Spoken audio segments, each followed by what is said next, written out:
मांगलिक दोष जो होता है वो किस जातक की कुंडली में सबसे ज्यादा देखा जाता है? इनकी जो मदर होंगी वो बहुत ज्यादा गुस्से वाली होंगी। इनके मदर की ऑपरेशन होने के योग हैं। तो हर मंगलवार को 4 किलो गुड़ चलते हुए पानी में आपको प्रवाह करना है। आपके और आपके पार्टनर के बीच में मामूली छोटी छोटी बातों पे कहासुनी शुरू हो जाएगी। तो मैं बताना चाहूंगा कि जब भी आप सवामनी करते हैं कोई भी प्रसाद आप घर पे ना रखें। 7th हाउस किसका होता है? 7th हाउस दाम्पत्य जीवन का होता है जी।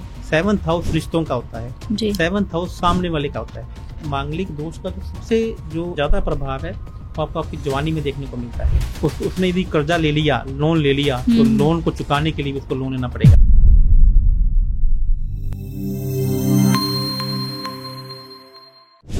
नमस्कार, आप देख रहे हैं हमारा खास शो किस्मत कनेक्शन और मैं हूं आपके साथ पूजा जोशी। ज्योतिष शास्त्र के अनुसार मंगल ग्रह को काफी महत्वपूर्ण माना जाता है और इसी के साथ यदि किसी की कुंडली में मांगलिक दोष हो तो कहा जाता है कि उसका वैवाहिक जीवन में जो है काफी सारी परेशानियां शुरू हो जाती हैं। और इतना ही नहीं, ज्योतिष शास्त्र के अनुसार मांगलिक दोष काफी महत्वपूर्ण होता है और कहा जाता है कि जिस किसी की भी कुंडली में ये मांगलिक दोष हो, ना केवल उसके विवाह में परेशानी होती है बल्कि अपितु उसके दाम्पत्य जीवन में भी परेशानियां शुरू हो जाती है। आज के इस खास शो में हम लेकर आए हैं मांगलिक दोष के बारे में जानकारियां। इसी के साथ मांगलिक दोष पर चर्चा के लिए हमारे साथ आचार्य लवभूषण जी जुड़े हैं। स्वागत है आचार्य जी आपका इस शो में और आज के इस कार्यक्रम में। जी पूजा जी, मंगल भवन या मंगलहारी, आपकी शादी मंगलमय हो, आपका कार्य मंगलमय हो, आप जिस यात्रा पे जा रहे हैं आपकी यात्रा मंगलमय हो। अक्सर आपने अपनी लाइफ में कहते सुना होगा। बिल्कुल सुना। क्या आपने किसी और ग्रह के बारे में ऐसा कहते सुना है? बिल्कुल नहीं आचार्य जी, इसीलिए मैंने शुरुआत में कहा कि ज्योतिष शास्त्र मंगल ग्रह को काफी महत्वपूर्ण मानते हैं। आचार्य जी, हम मंगल ग्रह की यहाँ बात कर रहे हैं, मांगलिक दोष की यहाँ बात कर रहे हैं, तो सर्वप्रथम तो मैं यही समझना चाहूंगी ये मांगलिक दोष अर्थात होता क्या है, क्या होता है इस मांगलिक दोष में? शुरुआत में मैं आपको बताता हूँ कि 9 के 9 ग्रहों में से एक ग्रह ही मात्र ऐसा है यदि वह मंगल से अमंगल हो जाए तो बहुत सारे पखाड़े वो खड़े कर देता है। मांगलिक दोष सिर्फ एक मांगलिक दोष ही नहीं है, मतलब वह मंगल ना रह के अमंगल हो गया है। तो जैसा कि मैं आपको पहले कह रहा हूँ कि आपकी शादी मंगल में हो, मंगल भवन या मंगल हारी, भी आपका काम मंगल ही मंगल हो, जो भी आपकी लाइफ में अमंगल हो वह दूर हो जाए। आपकी यात्रा मंगल में हो, आपकी शादी मंगल में हो। ऐसा क्यों कहा जाता है? ऐसा इसलिए कहा जाता है कि गलती से मंगल अमंगल हो गया तो ये जहाँ बैठा है वहां पे दंगल करना शुरू कर देता है। तो मंगल ही एकमात्र ऐसा ग्रह है यदि वह मंगल हो जाए तो दंगल करना शुरू कर देता है।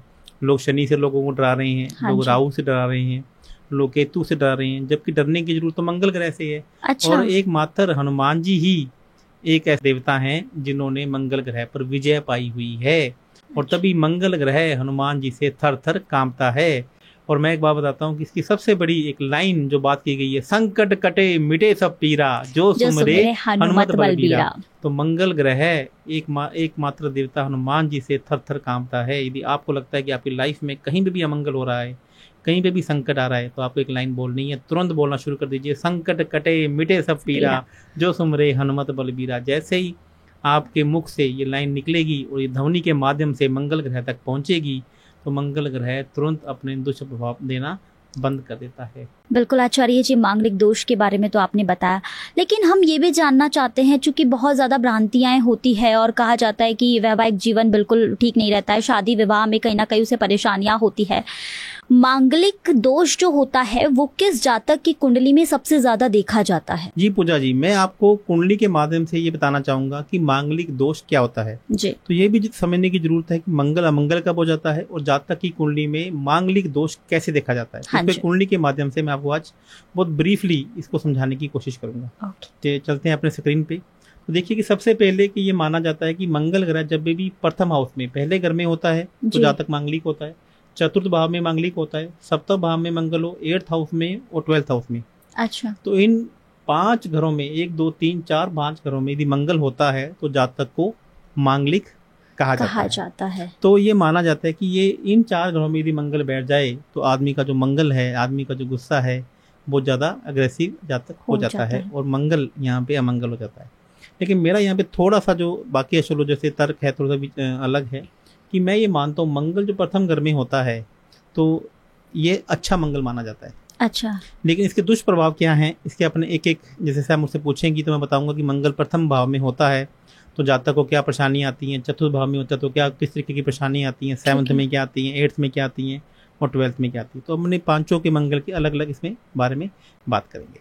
पहले भाव के साथ में सबसे पहले मैं चौथे भाव की बात करूं तो सबसे पहले आप चौथे भाव के बारे में यहाँ दर्शकों को बताएं। जी, तो सबसे पहले मैं बात करूंगा चतुर्थ भाव में यदि मंगल होता है तो जातक को किस प्रकार की परेशानियों का सामना करना पड़ता है। चौथा घर जो है वह घर के सुख का घर है। अच्छा। और यहाँ पे गुरु उच्च का होता है और मंगल यहाँ पर नीच का होता है।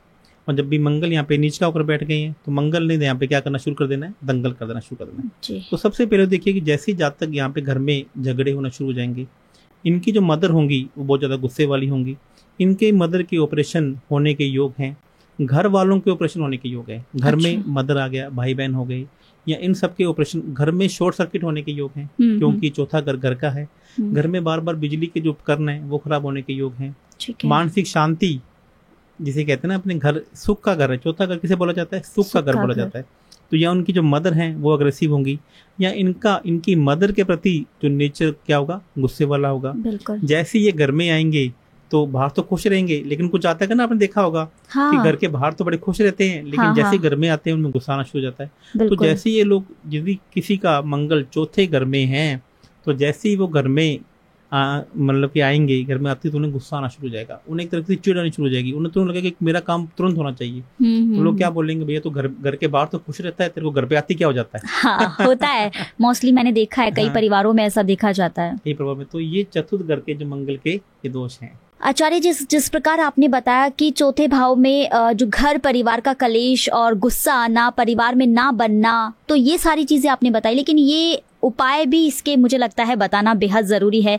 दुष्प्रभाव तो इनके बता दिए, लेकिन उपाय भी होना बेहद जरूरी है। ये बताऊंगी, मंगल जितने प्रकार का अमांगलिक दोष है या मांगलिक दोष है, तो इनके जहाँ जहाँ मंगल बैठा होगा सभी के जो उपाय भी हैं वो अलग अलग होंगे। अच्छा। तो ये आपने अच्छा किया कि आपने एक एक घर के आप ने साथ साथ में उपाय पूछते जा रही हैं। यदि आपका मंगल चौथे घर में, चतुर्थ घर में, तो आपको 4 किलो गुड़ लेना है।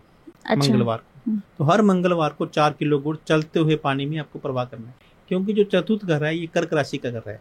अच्छा। और इसको चंद्रमा ग्रह से देखा जाता है। चंद्रमा ग्रह जो कि पानी का ग्रह है, पानी का, और यहाँ पे जो मंगल है ये अग्नि का ग्रह। तो यहाँ पे जो भी मांगलिक, जो भी जातक होगा वो गुड स्टार्टर और बैड फिनिशर होगा।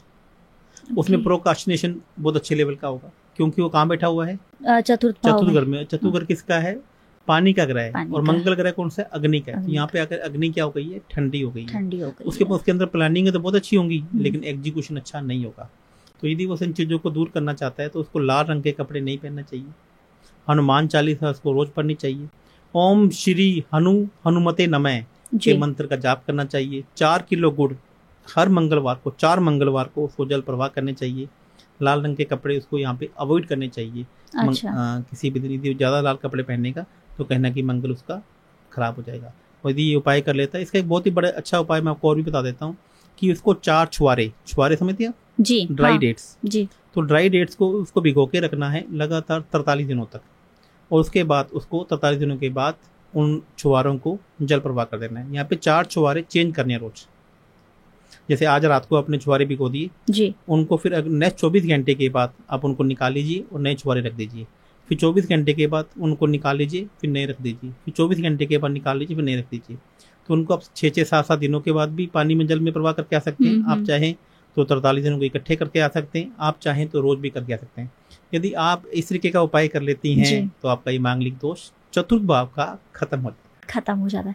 अगले भाव की अगर हम बात करें जी, अब बात करते हैं 7th हाउस में यदि मांगलिक दोष है। तो 7th हाउस किसका होता है, 7th हाउस दाम्पत्य जीवन का होता है जी। 7th हाउस रिश्तों का होता है जी। 7th हाउस सामने वाले का होता है। यदि यहाँ पे 7th हाउस में मांगलिक दोष आ जाए तो आपको सामने वाला जातक गुस्से वाला मिलेगा, आपको आपकी जो वाइफ है वो गुस्से वाली मिलेगी। वहाँ पे किसकी बात कर रहे थे, अपने मदर की बात हो रही है। यहाँ पे हम बात कर रहे हैं सामने वाले की। सामने वाला ये जो घर है ये दाम्पत्य जीवन का है, ये घर आपकी ऑपोजिशन का है, ये घर आपके बिजनेस पार्टनर का है, ये भाव आप जिससे भी मिलने जा रही हैं उसका है।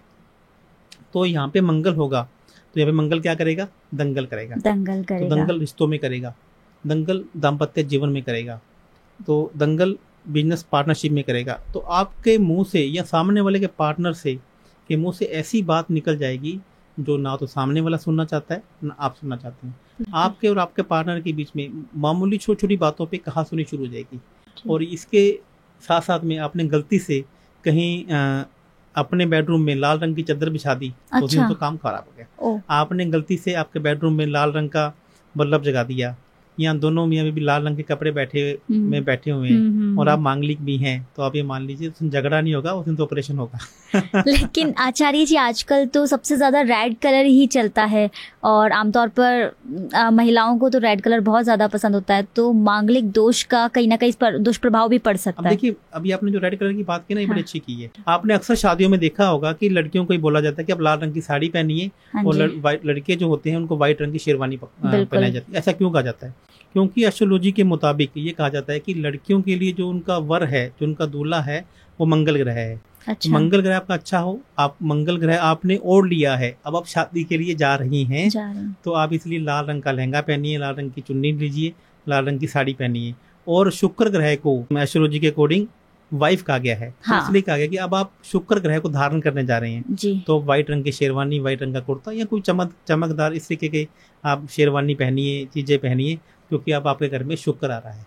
तो इसलिए शुक्र व्हाइट और लाल रंग का कॉम्बिनेशन आपने देखा होगा। अच्छा, इससे भी मतलब फैशन को भी कहीं ना कहीं एस्ट्रोलॉजी से जोड़ दिया गया है आजकल। यदि आप उसमें आप देखेंगे जो घड़ियां दी जाती हैं, हाँ जी, वो गोल्डन एंड व्हाइट कलर की दी जाती है। ऐसे क्यों किया जाता है? उसको बोला जाता है मांग भरिए, हाँ तो मांग क्यों भरी जाती है? तिलक क्यों लगाया जाता है? बिंदी क्यों लगाई जाती है? सेहरा क्यों बांधा जाता है? हर के पीछे एस्ट्रोलॉजिकल रीजन है, हर के पीछे एस्ट्रोलॉजिकल कारण है। इसको हम फिर कभी चर्चा करेंगे। आज हम सिर्फ मांगलिक दोष के बारे में बात करते हैं कि 7th हाउस में मंगल होता है तो सामने वाला जातक मैक्सिमम टाइम में आपको उसको गुस्से वाला मिलेगा। आप बिल्कुल नॉर्मल बैठे हैं, सामने वाला आपको लड़ने के लिए आ जाएगा। ये आप देखते हैं कि मैं ऑफिस में बैठा था, सामने वाला पता नहीं उसको क्या हो गया, वो कहता है मुझे मालूम ही नहीं चला कि क्या होगा, जैसे ही मैंने तेरे को देखा मुझे गुस्सा आ गया। तो ऐसी चीजें होनी शुरू हो जाती है जब 7th हाउस में मंगल होता है जी। और ऐसे में कई बार तो होता ये, ऑफिस के लोग सोचते हैं कि यार घर का गुस्सा यहाँ निकाल रहा है, हाँ, एंजाइटी का शिकार है, डिप्रेशन का शिकार है, बहुत सारी चीजें कहीं ना कहीं उस व्यक्ति पर मतलब गुजरती जाती है, लेकिन समझ नहीं पाते हैं कि ये मांगलिक दोष इसके कारण हो रहा है। इसमें मैं एक बात और बताना चाहूंगा कि यदि 7th हाउस में मंगल होगा तो आपके पार्टनर, लाइफ पार्टनर के ऑपरेशन ज्यादा होंगे। जैसे मैंने चतुर्थ भाव में बोला था कि आपके घर वालों के ऑपरेशन ज्यादा होंगे, मदर के ऑपरेशन ज्यादा होंगे। तो यहाँ पे ऐसे बात के पूरे योग हैं कि जो सामने वाला आपका पार्टनर है, चाहे वो वाइफ है, चाहे वो हस्बैंड है, या आपका बिजनेस पार्टनर है, तो उसके जैसे आपकी शादी होगी तो उसके ऑपरेशन होने स्टार्ट हो सकते हैं, उसकी तबीयत खराब होना शुरू हो सकती है। आपने 7वें घर के बारे में दुष्प्रभाव बता दिए, इसके कारण बता दिए, लक्षण बता दिए, लेकिन आचार्य जी इसके उपाय की अगर हम बात करें तो उपाय भी तो होगा इसका कोई निश्चित तौर पर? 7वें घर में जब मंगल होता है तो आपको क्या करना है कि जो भी आपसे मिलने आए आपको उसको मीठा खिलाना है। ठीक है। अब मीठे में भी बात आती है कि मीठा, ऐसा मीठा जो तला हुआ मीठा हो, जैसे जलेबी हो गया, हाँ, इमरती हो गई, गुलाब जामुन हो गई। हाँ। यदि आप अपने बिजनेस ऑफिस में बैठे हुए हैं तो आप सबसे पहले जो भी आपसे मिलने आता है तो आप मिठाई का डिब्बा अपने पास में रखें। आप घर पे कोई है आपके पास तो आप मिठाई का डिब्बा अपने पास में रखें।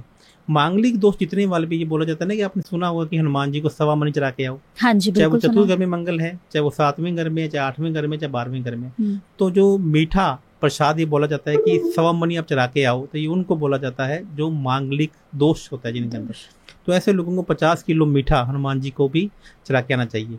लेकिन अक्सर लोग जब भी सवा मणि करते हैं तो बहुत सारी गलतियां उसमें से कर देते हैं।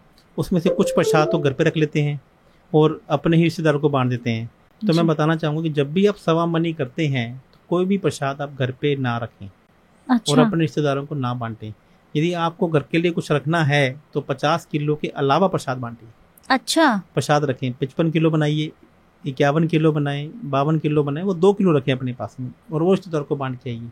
वो जो 50 किलो, क्योंकि आपने अपना मंगल को उतारा है, आपके ऊपर क्या था? मंगल दोष था, तो आपने इसको उतारा है। तो ये सारा का सारा प्रसाद आपको गरीब लोगों में या वही मंदिर में ही जाकर बांट के आना, या कहीं पे भी जाके बांट के आना, तो अपने रिश्तेदार को देना है। और यदि आपके पास भी किसी की सवा मणि आ जाए तो आपको भी ये प्रसाद एज इट इज बाहर बांट देना, आपको घर पे नहीं खाना। अरे वाह, ये तो बहुत ही खूबसूरत जानकारी आचार्य जी आपने सामने वाले का मंगल आपने खा लिया, जो उसका मंगल उसने हल्का किया, उसने कोई बोलता कि मेरा ये काम हो जाए तो मैं सवा मणि बांटूंगा।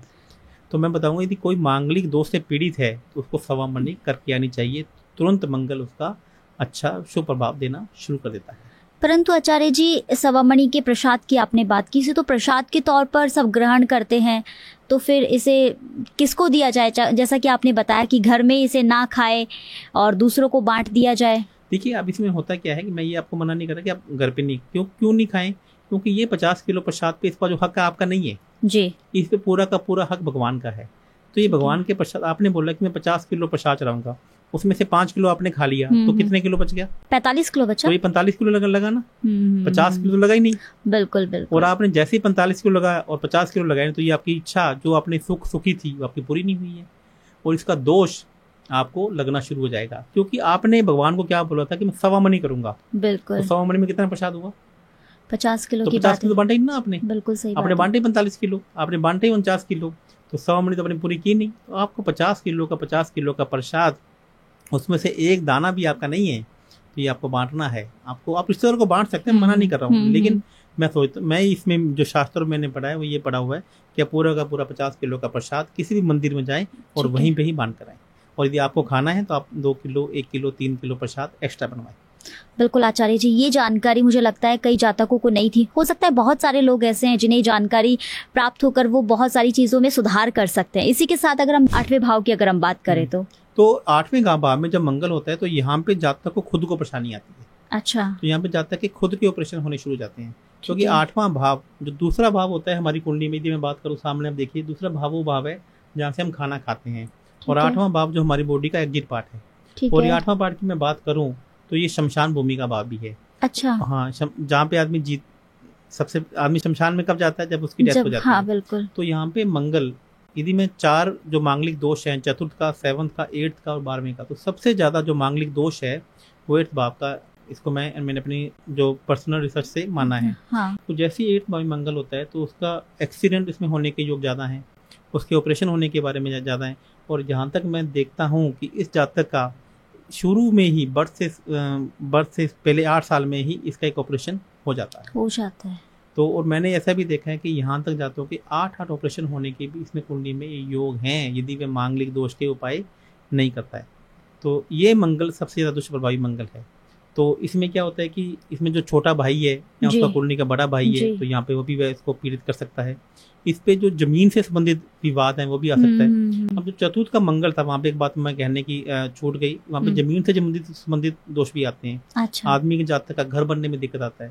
यदि जातक किसी को प्रॉपर्टी रेंट पे दे देता है तो उसमें डिस्प्यूट हो जाता है। जब कौन से का मंगल होता है? 4th भाव में मंगल होता है। तो आदमी को प्रॉपर्टी से संबंधित डिस्प्यूट मिल जाते हैं। कोई उसकी प्रॉपर्टी पे कब्जा कर लेता है। अच्छा। गुंडे कब्जा कर लेते हैं, प्रॉपर्टी से संबंधित इशू आ जाते हैं। अब 8वें घर में का जो मंगल है, यहाँ पे उसकी खुद की, यहाँ पे जितने भी मंगल ग्रह होता है ना, चाहे 4th घर का मंगल है, चाहे 7वें घर का मंगल है, चाहे 12वें घर का मंगल है, तो सभी के दुष्प्रभाव उसको देखने को मिलते हैं जब मंगल उसका 8वें घर में होता है।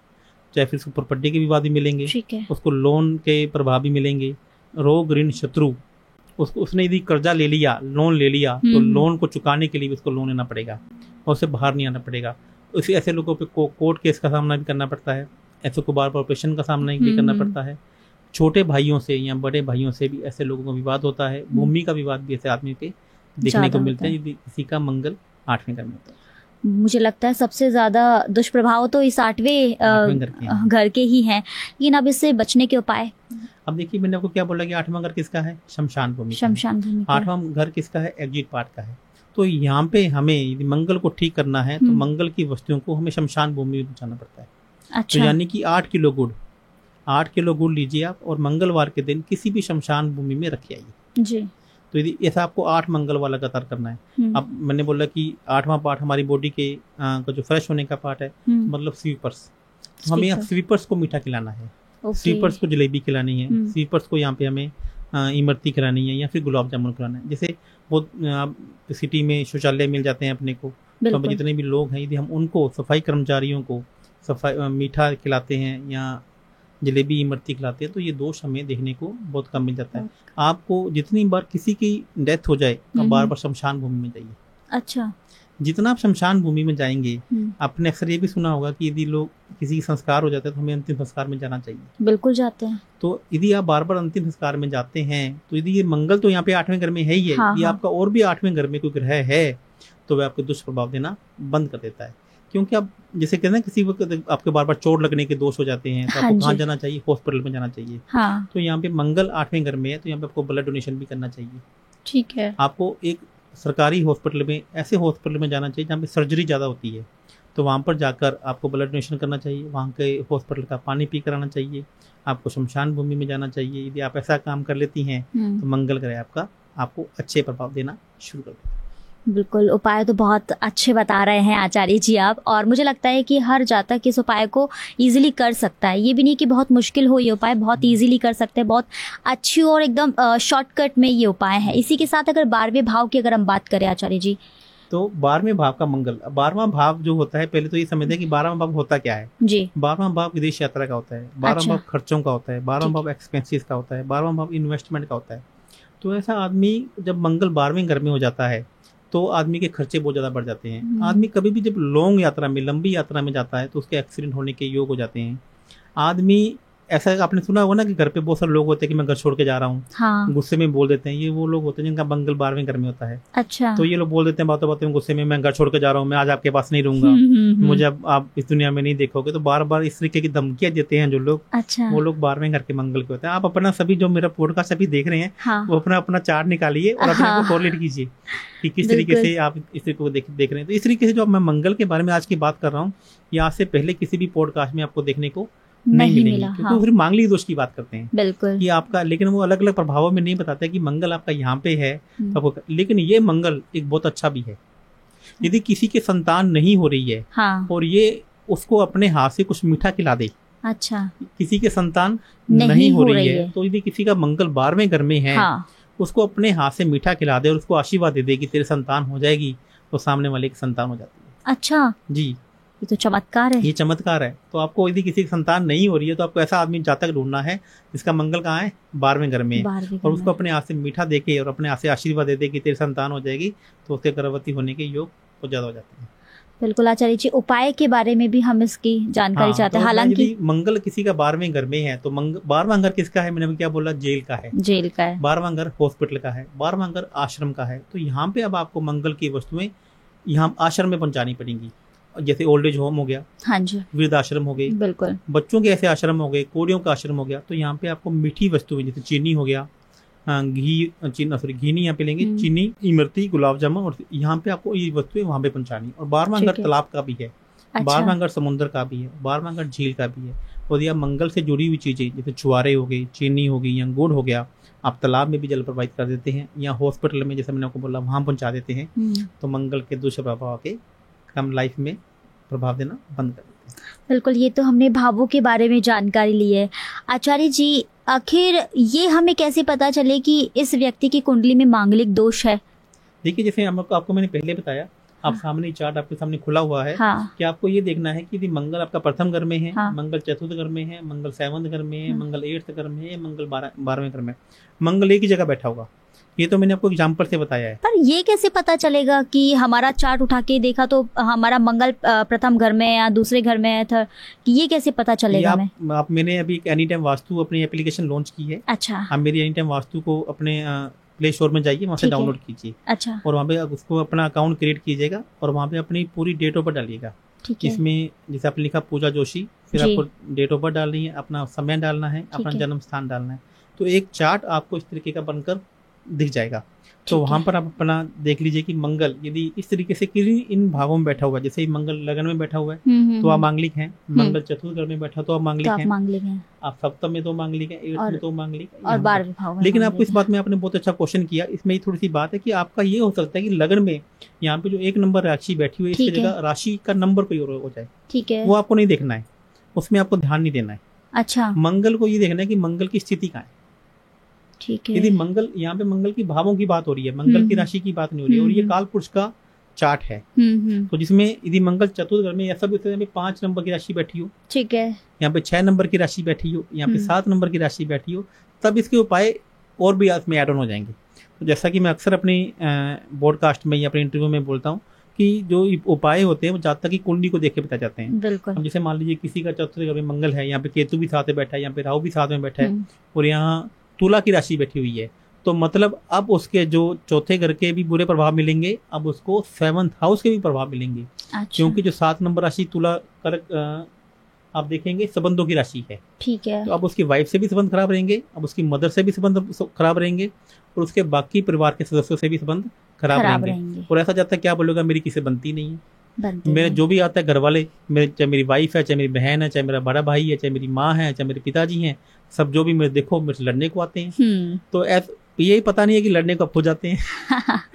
बिल्कुल। तो मुझे लगता है जातकों के जीवन में जितने भी ये प्रभाव होते हैं, दुष्प्रभाव होते हैं, उन्हें वो अच्छे से जानने के लिए या दूर करने के लिए एक अच्छे एस्ट्रोलॉजर के पास आ सकता है। और आपने आचार्य लवभूषण जी को तो सुना ही है, तो उनके पास आकर के आप ये सारी जानकारी ले सकते हैं। आचार्य जी, एक सवाल और मैं रखना चाहूँगी। ऐसा होता है ना कि किसी का मांगलिक दोष है, फिर वो चाहे लड़का हो या लड़की हो, किसी की कुंडली में है, और ऐसा कहा जाता है अगर इसकी कुंडली में मांगलिक दोष है तो उसकी शादी भी किसी मांगलिक दोष वाले व्यक्ति से ही की जाएगी। ऐसा क्यों? ऐसा इसलिए कहा जाता है कि जो मांगलिक दोष वाले जातक होते हैं उनमें गुस्सा बहुत ज्यादा आता है।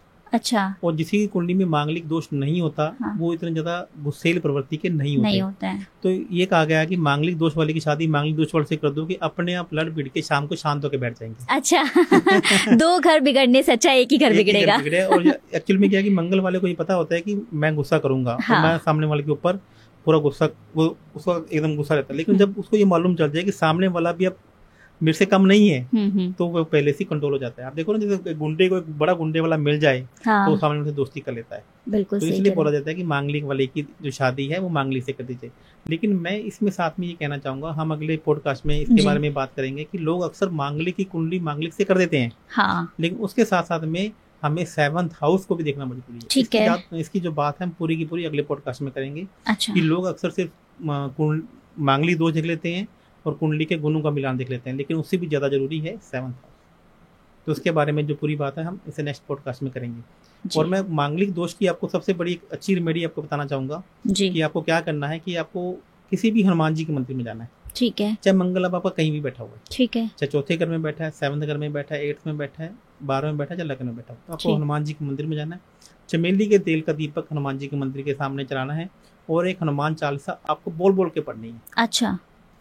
श्री गुरु चरण सरोज रज निज मन मुकुर सुधार रही, बरनउँ रघुवर बिमल जसु जो दायु फल चारि।